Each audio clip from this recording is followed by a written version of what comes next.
Dear students, अपनों ने glucose की सारी केमिकल रिएक्शनें देख ली थी, जिसमें ये सिद्ध हो रहा था कि ग्लूकोज में एल्डिहाइड समूह प्रेजेंट है, 5 हाइड्रोक्सी समूह प्रेजेंट है और 6 कार्बन परमाणु सीधी श्रृंखला से क्या है जुड़े हुए हैं। अपनों ने लास्ट रिएक्शन देखी थी ग्लूकोज की, जो अभिक्रिया कराए थे अपनों ने एसिटिक अनहाइड्राइड के साथ।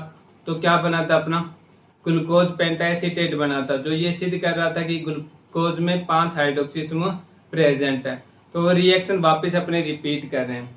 तो उसमें था क्या, अपनों ने एसिटिक अनहाइड्राइड का सूत्र ये लिखा था CH3CO इक्वल्स टू O।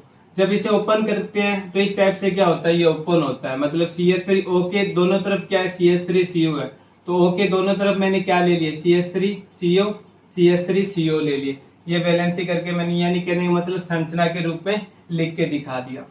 तो बन क्या रहा था, अपनों ने बता था कि जब ग्लूकोज की अभिक्रिया करवा रहे थे किसके साथ में, एसिटिक अनहाइड्राइड के साथ में करा रहे थे, तो क्या बन रहा था ग्लूकोज पेंटाएसिटेट बन रहा था, ग्लूकोज पेंटाएसिटेट बन रहा था। यह आपको बताया था मैंने। तो इस रिएक्शन में आपको करना क्या है, सिंपल से ध्यान रखना है कि ग्लूकोज पेंटाएसिटेट का निर्माण करना है। तो यहां से क्या करना होगा अपने को CH3CO को प्रतिस्थापित करना है और यहां से अपने को क्या करना है O को क्या करना है प्रतिस्थापित करना है। OH मतलब हाइड्रोक्सी समूह को क्या करना है प्रतिस्थापित करना है। CH3CO को प्रतिस्थापित करेंगे और इधर से OH को हाइड्रोक्सी समूह को क्या करेंगे प्रतिस्थापित करेंगे। तो क्या निकल जाएगा 5 अणु CH3CO, उसके साथ में क्या हो जाएगा OH जुड़ जाएगा, मतलब एसिटिक अम्ल क्या हो जाएगा को प्रोडक्ट के रूप में प्रतिस्थापित हो जाएगा। उसके बाद में सेम संरचना के रूप में अपने लिख के दिखा सकते हैं HC, उसके बाद में डायरेक्ट O, फिर CO CH3। कितने होंगे टोटल 5 होंगे। तो मैंने 4 यहाँ पर लिख के दिखा दिया और 5वां यहाँ पर लिख के दिखा दिया, क्योंकि 5 वाला कहाँ से प्रतिस्थापित हो रहा था 5वें यानी 6ठे नंबर कार्बन से प्रतिस्थापित हो रहा था, जिसके साथ 2 हाइड्रोजन थे। तो 2 हाइड्रोजन मैंने यहाँ पर दिखा दिए, क्योंकि वैलेंसी भी पूरी करके दिखानी होगी। तो CH3CO और OH मतलब एसिटिक अम्ल के रूप में क्या हो जाएंगे, 5 अणु निष्कासित हो जाएंगे। एक OH यहाँ से, 4 OH यहाँ से, टोटल कितने हो गए 5 OH और यहाँ से कितने CH3CO के कितने 5, इसलिए 5 मैंने क्या कर दिए एसिटिक अम्ल निष्कासित कर दिया। उसके बाद में सेम संरचना के रूप में जहां से निष्कासित हुआ वहां पर ही क्या कर दिया मैंने O को जोड़ दिया, जैसे HC, उसके साथ में HC के बाद में direct O CO CH3। Total 4 थे तो 4 यहाँ पर लगा दिया और 5वां यहाँ पर लगा के दिखा दिया। इसे क्या बोलते हैं अपने ग्लूकोज एसीटेट बोलते हैं। और संरचना के रूप में अगर इसे डायरेक्ट लिखना चाहो तो ऐसे लिख सकते हो, मतलब सूत्र नहीं दिखाना चाहते आप संरचना तो ऐसे लिख सकते हो। टोटल कितने 4, फिर CH2O CO CH3। और जब अपने संरचना के रूप में लिखते हैं, क्योंकि अपने को पता है कि एसीटेट बोलते किसे CH3 COO, इसको क्या बोलते हैं एसीटेट बोलते हैं इसको। तो ये संरचना अपने को दिख रही है कहां पर, एक एसीटेट के रूप में निर्माण कर ले, इसलिए इसका नाम एसीटेट लगा दिया। लास्ट में 5 जुड़े हुए हैं तो इसलिए मैंने क्या बोल दिया पेंटा एसीटेट इसको बोल दिया। तो ये अभिक्रिया थी ग्लूकोज की किसके साथ, एसिटिक अनहाइड्राइड के साथ में। एसिटिक अनहाइड्राइड के साथ में ग्लूकोज की अभिक्रिया क्या सिद्ध कर रही थी कि ग्लूकोज में कितने 5 हाइड्रोक्सी समूह प्रेजेंट है, 5 हाइड्रोक्सी समूह क्या है प्रेजेंट है। ये एकमात्र रिएक्शन थी जो ये दिखा रहे थे कि ग्लूकोज में कितने हाइड्रोक्सी समूह पाए जाते हैं, 5 हाइड्रोक्सी समूह पाए जाते हैं।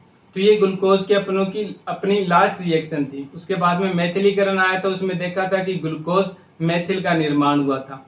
तो वो अभिक्रिया सिंपल थी तो रिपीट नहीं करा। तो ये इस टाइप से आप क्या रखना माइंड में ध्यान में रखना कि कैसे करना है अभिक्रिया को। तो अभिक्रिया को डायरेक्ट जो एसिटिक अनहाइड्राइड दे रखा है उसे ओपन कर लेंगे, यहाँ से OH को प्रतिस्थापित कर देंगे और उसके बाद में सेम अपने स्ट्रक्चर के रूप में लिख के दिखा देंगे। तो ये ग्लूकोज पेंटाएसिटेट की क्या थी रिएक्शन थी, ये इतना ध्यान रखना ठीक है। उसके बाद में आती है कि ग्लूकोज की रियल संरचना क्या होगी। अपनों ने ग्लूकोज देख लिया कि 5 हाइड्रोक्सी समूह प्रेजेंट है, चलो उसके अंदर एक एल्डिहाइड समूह भी प्रेजेंट है, 5-6 क्या है कार्बन परमाणु सीधी श्रृंखला में जुड़े हुए हैं। तो इन हाइड्रोजन कहां पर जुड़ा होगा, हाइड्रोक्सी समूह कहां पर जुड़ा हुआ होगा, एल्डिहाइड समूह कहां पर प्रेजेंट होगा, यानी ये जो कार्बन के साथ में जो ये परमाणुओं का समूह है, हाइड्रोक्सी समूह हो गया, हाइड्रोजन हो गया और एल्डिहाइड समूह हो गया, वो किस प्रकार से व्यवस्थित होंगे। तो इसके बारे में सबसे पहले जो खोज की थी या जो संरचना दी थी वो किसके द्वारा दी गई थी, एक फिशर नामक वैज्ञानिक था। फिशर नामक वैज्ञानिक था। फिशर के द्वारा क्या दी गई थी, ग्लूकोज की पहली संरचनात्मक संरचना दी गई थी। संरचनात्मक संरचना किसके द्वारा दी गई थी, तो फिशर के द्वारा दी गई थी। आपसे पूछे कि फिशर ग्लूकोज की फिशर संरचना लिखिए, ग्लूकोज की फिशर संरचना लिखिए, तो मतलब वो फिशर वैज्ञानिक ने जो संरचना दी है उसके बारे में पूछ रहे हैं। आगे आएगा ग्लूकोज की हावर्थ संरचना दीजिए, तो एक हावर्थ वैज्ञानिक था जिसने ग्लूकोज की चक्रीय संरचना के बारे में बताया था, जबकि फिशर ने ग्लूकोज की कौन सी संरचना के बारे में बताया था, सीधी श्रृंखला के बारे में बताया था, न कि चक्रीय संरचना के बारे में बताया था। तो ग्लूकोज की फिशर संरचना में सिर्फ अपने को यह ध्यान रखना है कि जो ग्लूकोज में हाइड्रोक्सी समूह है, उस हाइड्रोक्सी समूह को सिर्फ तीसरे वाले हाइड्रोक्सी समूह को अपने को क्या करना है, बाईं तरफ दिखाना है, और बाकी हाइड्रोक्सी समूह को क्या करना है, दाईं तरफ दिखाना है। जो थर्ड नंबर वाला होगा उसको क्या करना है, बाईं तरफ दिखाना, और बाकी को क्या करना है, अपने को दाईं तरफ दिखाना है। जैसे यहाँ पर देखो, तो फर्स्ट एल्डिहाइड समूह को तो अपने ऊपर रखेंगे, क्योंकि एल्डिहाइड समूह क्या है, सबसे ऊपर स्थित है, इसे तो चेंजिंग करेंगे नहीं। उसके बाद में सेकंड थर्ड वाले हाइड्रोक्सी समूह को अपनों ने क्या कर दिया, बाईं तरफ दिखा दिया। उसके बाद में बाकी जितने भी हाइड्रोक्सी समूह उनको दाईं तरफ दिखाएंगे, उनको क्या करेंगे, दाईं तरफ ही दिखाएंगे। तो फिशर की संरचना में इतना सा ध्यान रखना, एक सीधी श्रृंखला बनानी है आपको, उसके ऊपर क्या करना आपको, CHO दिखा देना है कि यहाँ पर क्या CHO है। उसके बाद में OH, थर्ड नंबर वाले का OH। उसके बाद में बाकी जितने भी अपने रह जाते हैं उनको किधर दिखाना है, तो दाईं तरफ ही क्या करना है, शो ऑफ दिखाना है। 1 2 3 4 5 और छठा, ये क्या हो जाएगा, हाइड्रोजन, ये क्या हो जाएगा, हाइड्रोजन, और ये क्या हो जाएगा, अपना कार्बन। ठीक है, तो ये क्या करनी है अपने को, फिशर संरचना में माइंड में रखनी है कि सिर्फ एक थर्ड नंबर वाला OH वो ही बाईं तरफ दिखाना है, और बाकी सारे OH यानी हाइड्रोक्सी समूह अपने को दाईं तरफ दिखाना है। वैलेंसी तो पूरी करनी होगी, वैलेंसी पूरी करेंगे तो अपने को पता है कि एक तरफ दिखा दिया तो इस तरफ क्या हो जाएगा, एक हाइड्रोजन परमाणु आ जाएगा। इस तरफ अगर OH दिखा दिया तो इस तरफ क्या आ जाएगा, हाइड्रोजन परमाणु आ जाएगा, क्योंकि ग्लूकोज की संरचना क्या है, सूत्र क्या है, C6H12O6, यही सूत्र है। तो इसके अंदर काउंट करेंगे तो 1 2 3 4 5 6 7 8 9 10 11 12 हाइड्रोजन पूरे हो रहे हैं, 6 कार्बन पूरे हो रहे हैं, और 1 2 3 4 5 6 ऑक्सीजन पूरे हो रहे हैं। तो इस टाइप से अपने को संरचना में ध्यान रखना है सिर्फ कि थर्ड नंबर वाला जो हाइड्रोक्सी समूह होगा उसको ही अपने को क्या करना है, बाएं तरफ दिखाना है, और बाकी सारे हाइड्रोक्सी को अपने को क्या करना है, दाईं तरफ दिखाना है। ये ग्लूकोज की फिशर संरचना थी। उसने विभिन्न जो हाइड्रोजन परमाणु जो ग्लूकोज के अंदर उपस्थित है, जो हाइड्रोक्सी समूह उपस्थित है, एल्डिहाइड समूह उपस्थित है, इनकी क्या की दिक् संरचना का अध्ययन किया, और दिक् संरचना का अध्ययन करने के बाद में फाइनल रिजल्ट निकाला, और फाइनल रिजल्ट निकालने के बाद में ये संरचना प्रस्तुत की। अपने को माइंड में सिर्फ संरचना में इतना सा ध्यान रखना है कि जो थर्ड वाला OH है उसको बाईं तरफ दिखाएंगे, और बाकी को क्या करेंगे, दाईं तरफ दिखाएंगे। तो ये ग्लूकोज की क्या थी, फिशर संरचना थी। तो इसके अंदर आपको एक चीज और ध्यान रखनी है, तो इसी टाइप से यहाँ पर क्या कर दिया मैंने, ग्लूकोज की फिशर संरचना के साथ साथ में ग्लूकोनिक अम्ल की संरचना बना के दिखा दी।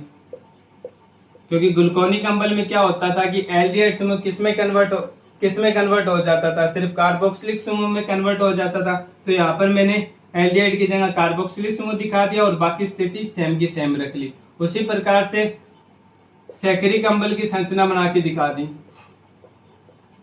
कि फिशर के अनुसार सैकरिक संरचना कैसी होगी। तो फिर सैकरिक में क्या होता है, डाई कार्बोक्सिलिक अम्ल होता है, मतलब 2 कार्बोक्सिलिक समूह आ जाएंगे, तो 1 और 2 कार्बोक्सिलिक समूह मैंने दिखा दिए, और बाकी की बात जैसी की संरचना थी वैसी की वैसी रखी। थर्ड वाले OH को बाईं तरफ ही रखा, और बाकी जितने भी OH आ रहे थे उनको दाईं तरफ रखा। तो ये ग्लूकोज की फिशर संरचना थी। किसके लिए, ग्लूकोज की फिशर संरचना थी ग्लूकोज के लिए, ग्लूकोनिक अम्ल के लिए और सैकरिक अम्ल के लिए। तो ये संरचना को आपको क्या रखना है, माइंड में रखना है। सिंपल सा एक कंसेप्ट ध्यान में रखो, थर्ड वाले OH को अपने को क्या करना है, दाईं तरफ दिखाना है और बाकी को बाईं तरफ दिखाना है।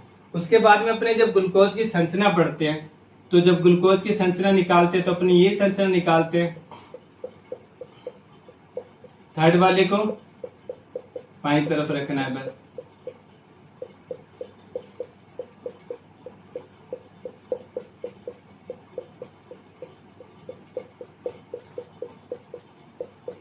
ये ग्लूकोज की संरचना है। कौन सी संरचना है? फिशर संरचना है। तो इस ग्लूकोज की फिशर संरचना के साथ में वो नाम लिखता है D प्लस माइनस, यानी माइनस का मतलब वो वाला माइनस नहीं है, ऐसे वाला माइनस है कि इसके साथ में जुड़े हुए ग्लूकोज। तो ग्लूकोज की संरचना के साथ में वो एक तो D वर्ड लगाता है और साथ में क्या लगाता है, प्लस वर्ड लगाता है। तो ये D अपने ऐसे भी बोल सकते हैं D व L तथा प्लस व माइनस, इनका क्या मतलब होता है, यानी अपने लिख देते हैं कि D प्लस ग्लूकोज, फिर लिखेंगे कि D माइनस ग्लूकोज, या फिर ऐसे लिख देते हैं कि फ्रैक्टोज माइनस ग्लूकोज, सुक्रोज के साथ लगा देते हैं D प्लस सुक्रोज, ऐसे नाम आएंगे। तो इनका D और L का मतलब क्या होगा, प्लस और माइनस का मतलब क्या होगा, ये भी अपने को ध्यान में रखना होगा कि D का मतलब क्या है, यहाँ पर L का मतलब क्या है, प्लस का मतलब क्या है और माइनस का मतलब क्या है। ये भी पूछ सकता है कि D व L का से क्या अभिप्राय है, ग्लूकोज की संरचना में D व L का क्या अभिप्राय है, या फिर ऐसे पूछ सकता है D तथा L प्लस तथा माइनस चिन्ह से किस प्रकार से संबंधित होते हैं। तो ये चीजें भी अपने को ध्यान में रखनी होगी। छोटी सी चीजें हैं लेकिन प्रॉब्लम क्रिएट करती है। प्रॉब्लम कहाँ पर क्रिएट करती है, जब इनके नामकरण करते हैं कि यहाँ पर D वर्ड क्यों लगा लिया, यहाँ पर L वर्ड क्यों लगाया, यहाँ पर माइनस क्यों चिन्ह लगाया, उस पर तो प्लस चिन्ह लगा रहे थे। तो इनके पीछे भी एक कंसेप्ट है। क्या कंसेप्ट है कि जब ग्लूकोज की संरचना निकालते हैं तो ग्लूकोज की संरचना के साथ में जो D रूप होता है, वो D रूप ये क्या दिखाता है, ग्लूकोज की संरचना में D रूप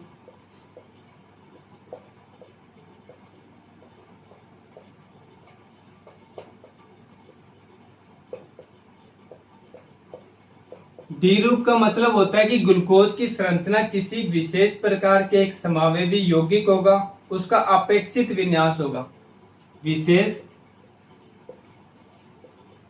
समावेशी यौगिक का अपेक्षित विन्यास।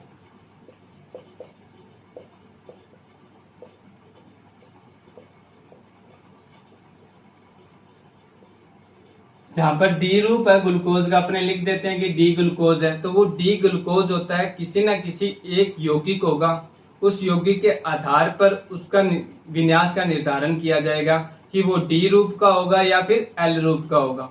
जैसे जितने भी अपने कार्बोहाइड्रेट देखेंगे तो उन कार्बोहाइड्रेट का जो D व L रूप का निर्धारण करेंगे वो ग्लिसरॉल्डिहाइड की संरचना के आधार पर करेंगे। किसके आधार पर करेंगे, तो ग्लिसरॉल्डिहाइड की।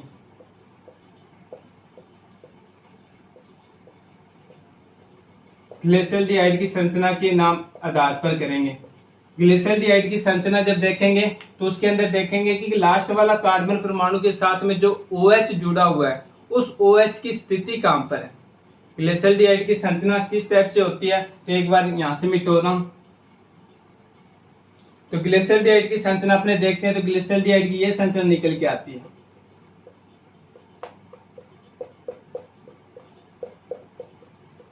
दूसरी संरचना CHO, ये भी हो सकती है। तो लास्ट वाला जो सेकंड नंबर कार्बन परमाणु है, फर्स्ट और सेकंड नंबर कार्बन परमाणु पर अगर OH किस तरफ है, बाईं तरफ है, तो इसे क्या बोल देते हैं, D ग्लिसरॉल्डिहाइड बोल देते हैं, D ग्लिसरॉल्डिहाइड बोल देते हैं।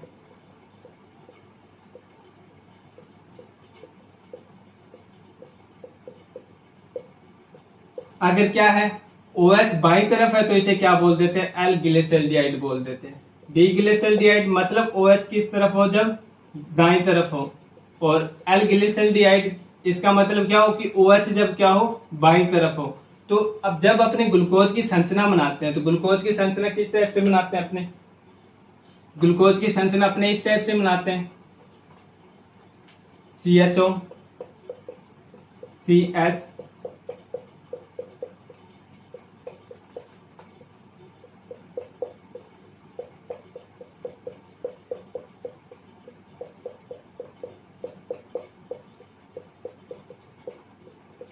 और अपनों ने अभी अभी देखी थी कि ग्लिसरॉल्डिहाइड की दो संरचना होती है, एक तो ये होती है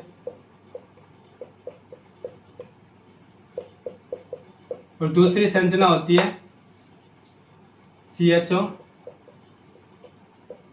OH किस तरफ हो, बाई तरफ। इसको अपने क्या बोल रहे थे, डी ग्लिसरॉल्डिहाइड, और इसको अपने क्या बोल रहे थे, एल ग्लिसरॉल्डिहाइड। तो जो डी और एल होता है वो क्या बताते हैं, किसी विशेष प्रकार के जो समावेवी होता है उसके अपेक्षित विन्यास के, मतलब उसके सापेक्ष का विन्यास है या उसके विपरीत का विन्यास है। जब अपने ग्लूकोज की संरचना देखते हैं तो ग्लूकोज का जो लास्ट वाले सेकंड दो कार्बन परमाणु उसकी संरचना देखते हैं, और इधर ग्लिसरॉल्डिहाइड की क्या देखते हैं, लास्ट वाले दो कार्बन परमाणु हैं उसके साथ में जुड़े हुए OH की संरचना देखते हैं। तो ग्लूकोज के अंदर ये किस समावेवी के रूप में आ रहा है, तो सेकंड के रूप में जो OH है वो किस तरफ है, बाईं तरफ है, और इधर ग्लिसरॉल्डिहाइड में भी OH किधर है, तो वो किधर है, सॉरी दाईं तरफ है। इधर भी क्या है, दाईं तरफ है। तो दाईं तरफ अगर ग्लूकोज की संरचना यानी जो ग्लिसरॉल्डिहाइड की संरचना है, ग्लिसरॉल्डिहाइड की संरचना के समान ही ग्लूकोज की क्या हो रही है, संरचना हो रही है।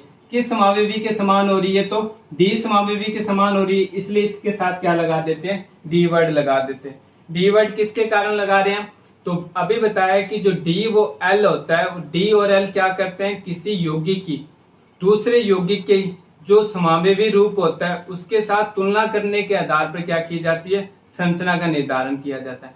जैसे ग्लिसरॉल्डिहाइड की डी ग्लिसरॉल्डिहाइड और एल ग्लिसरॉल्डिहाइड दो समावेवी रूप है, डी ग्लिसरॉल्डिहाइड और एल समावेवी, दो ग्लिसरॉल्डिहाइड के क्या है, समावेवी है। एक तो डी रूप है, दूसरा एल रूप है। डी रूप में जब चेक करते हैं तो जो सेकंड वाला OH है, अपने देखते हैं कि सेकंड के साथ में जो OH जुड़ा हुआ है, या फिर लास्ट दो कार्बन परमाणु की संरचना देख लेते हैं अपने, तो OH किधर है, दाईं तरफ है। तो जब ग्लूकोज की संरचना चेक करते हैं तो OH किधर आता है, दाईं तरफ निकल के आता है। तो ये किस समावेशी से जुड़ा हुआ है, डी ग्लिसरॉल्डिहाइड समावेशी से क्या है, समान संरचना रख रहा है, मतलब नीचे वाले दो कार्बन परमाणु डी ग्लिसरॉल्डिहाइड की तरह ही क्या रख रहे हैं, संरचना रख रहे हैं, इसलिए इसके साथ क्या वर्ड यूज कर लेता है, डी वर्ड यूज कर लेता है। इसीलिए इसके साथ में कौन सा वर्ड यूज किया जाता है, तो डी वर्ड यूज किया जाता है। आपसे पूछे कि डी और एल का मतलब क्या होता है, तो डी और एल का मतलब होता है किसी विशेष त्रिविमीय समावेवी के साथ अपेक्षित विन्यास को क्या करते हैं, ये दर्शाते हैं। जैसे विशेष यहाँ पर कौन सा यूज कर रहे हैं, अपने जितने भी कार्बोहाइड्रेट यूज करेंगे उनके लिए जो समावेवी होगा, मतलब जो संरचना का आधार होगा वो कौन सा होगा, तो ग्लिसरॉल्डिहाइड होगा। ग्लिसरॉल्डिहाइड के डी समावेवी से अगर संबंधित कोई कार्बोहाइड्रेट है तो उसके नाम के आगे डी लगा देंगे, और अगर एल समावेवी से संबंधित है तो उसके नाम के आगे क्या लगा देंगे, एल लगा देंगे। एल समावेवी का मतलब कि जो सेकंड लास्ट वाले दो कार्बन परमाणु की संरचना देखेंगे और उस कार्बोहाइड्रेट की संरचना देखेंगे, अगर दोनों की समान आती है तो उसके साथ एल लगा देंगे, अगर दोनों की इस समान आती है तो क्या कर देंगे, डी लगा देंगे। मतलब यहाँ पर कार्बोहाइड्रेट की जो संरचना के साथ में जो डी वो एल रूप यूज किया जाता है वो ग्लिसरॉल्डिहाइड की विशेष संरचना की यानी विशेष समावेवियों के आधार पर किया जाता है, डी या एल के रूप में। अगर डी ग्लिसरॉल्डिहाइड से कोई कार्बोहाइड्रेट संबंधित है तो उसके लिए डी वर्ड यूज कर लेंगे। अगर एल समावेवी ग्लिसरॉल्डिहाइड से कोई कार्बोहाइड्रेट संबंधित है तो उसके लिए क्या कर लेंगे, एल यूज कर लेंगे। लास्ट वाले दो कार्बन परमाणु ही चेक करने होंगे अपने को, इसमें ये चीज अपने को क्या रखनी है, ध्यान में रखनी है। फिर आता है कि इसके साथ में जो प्लस और माइनस होता है वो किस लिए यूज किया जाता है, प्लस और माइनस होता है वो किसके लिए यूज किया जाता है, तो डी व एल का तो देख लिया अपनों ने। डी व एल क्या करते हैं, किसी विशेष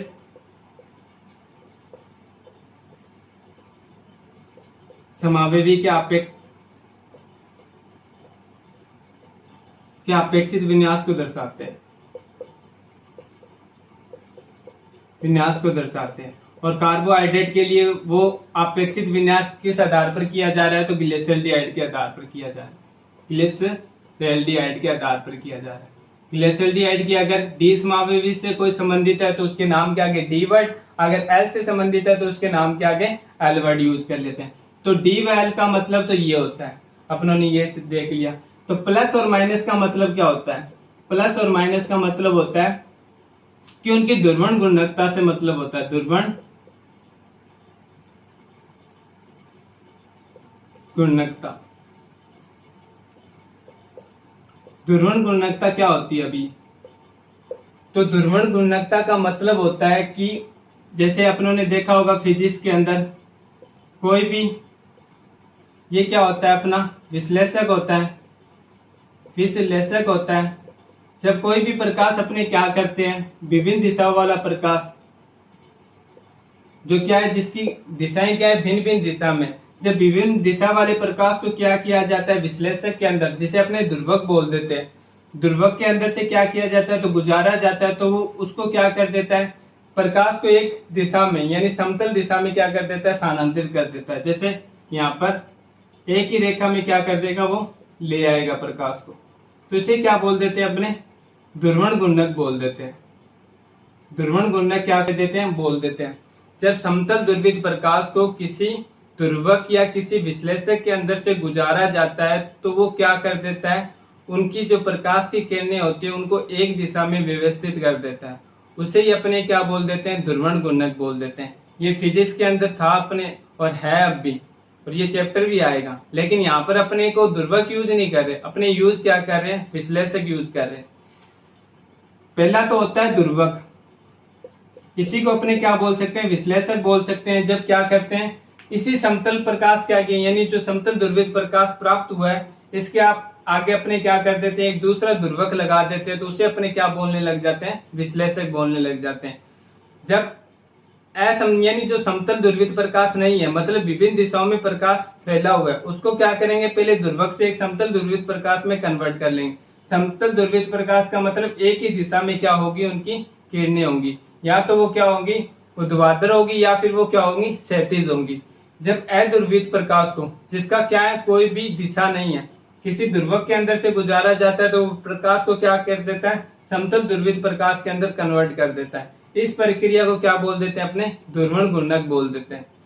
लेकिन इसी के आगे जब दूसरा ध्रुवक लगा दिया जाता है, ये जांच करने के लिए कि ये जो समतल ध्रुवित प्रकाश प्राप्त हुआ है वो क्या सही है, तो अब उसको अपने क्या बोलते हैं, विश्लेषक बोलते हैं। तब उसे अपने क्या बोलते हैं, विश्लेषक बोलते हैं। तो ये तो फिजिक्स की लैंग्वेज थी। यहाँ पर अपने को फिजिक्स की लैंग्वेज नहीं रखनी, यहाँ पर अपने को रखनी क्या है, केमिस्ट्री की लैंग्वेज रखनी है। तो केमिस्ट्री क्या कहती है कि जब ग्लूकोज का जो जलीय विलयन होगा, ग्लूकोज का क्या होगा, जलीय विलयन होगा, और जलीय विलयन में ग्लूकोज में से जब क्या किया जाता है, समतल ध्रुवित प्रकाश को गुजारा जाता है। समतल ध्रुवित प्रकाश मतलब कि वो ध्रुवक से एक गुजर के आ चुका है और उसकी दिशा क्या होगी, ये एक निर्धारित कर लिया।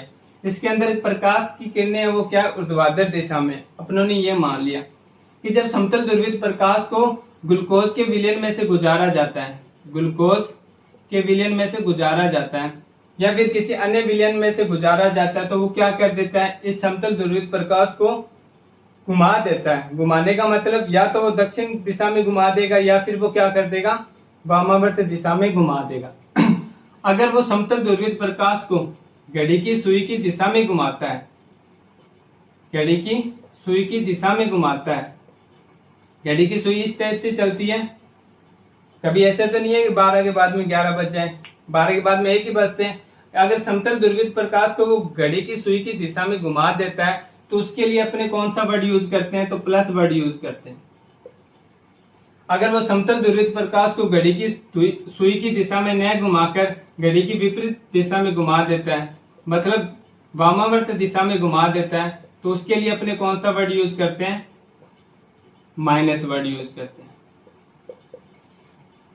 तो ग्लूकोज के साथ में जो प्लस वर्ड लगाया है तो वही ये दिखाता है कि ग्लूकोज का जो जलीय विलयन होगा वो कौन सा होगा, दक्षिण ध्रुवण घूर्णक होगा।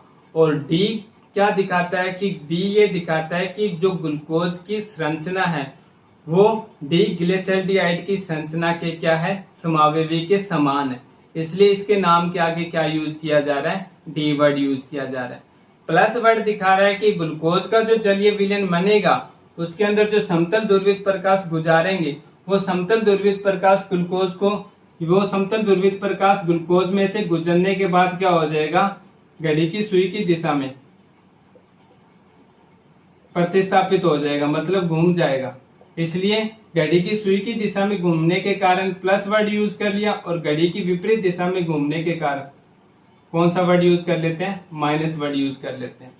तो ये चीज अपने को ध्यान रखनी है कि ग्लूकोज को डी प्लस ग्लूकोज क्यों कहते हैं। डी इसलिए कहते हैं क्योंकि ये ग्लिसरॉल्डिहाइड के डी समावेशी से संबंधित है, और प्लस इसलिए कहते हैं कि ये ग्लूकोज के जो जलीय विलयन बनेगा उसके अंदर में से समतल ध्रुवित प्रकाश को गुजारेंगे, वो समतल ध्रुवित प्रकाश ग्लूकोज का जलीय विलयन उसे घड़ी की सुई की दिशा में क्या कर देगा, विस्थापित कर देगा। इसलिए घड़ी की सुई की दिशा में अर्थात दक्षिण दिशा में घुमाने के कारण इसके साथ प्लस वर्ड यूज किया जाता है, क्योंकि दक्षिण ध्रुवण गुणक होता है उसके लिए प्लस वर्ड यूज किया जाता है, और माइनस वर्ड होता है वो वामावर्त गुणक के लिए यूज किया जाता है।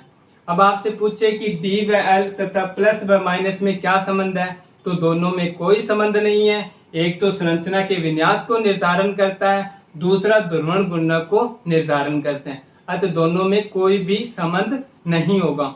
एक संरचना के विन्यास का निर्धारण ग्लिसरॉल्डिहाइड की संरचना के समावयवों के आधार पर कर रहा है, तो दूसरा जो प्लस व माइनस है वो क्या कर रहा है, ध्रुवण गुणक के आधार पर कर रहा है। ध्रुवण गुणक अगर प्लस की दिशा में है, मतलब जो कार्बोहाइड्रेट जिस जलीय विलयन यानी जिस कार्बोहाइड्रेट के जलीय विलयन में से अगर समतल ध्रुवित प्रकाश को गुजार रहे हैं, अगर वो घड़ी की सुई की दिशा में उसे घुमा रहा है तो उसके लिए प्लस वर्ड, जो विपरीत दिशा में घुमा रहा है उसके लिए माइनस वर्ड यूज करेंगे।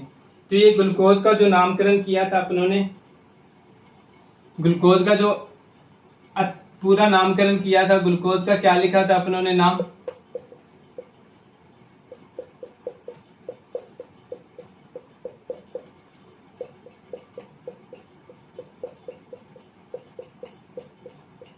ग्लूकोज का जो पूरा नाम लिखा था अपनों ने डी प्लस ग्लूकोज लिखा था, डी प्लस ग्लूकोज लिखा था।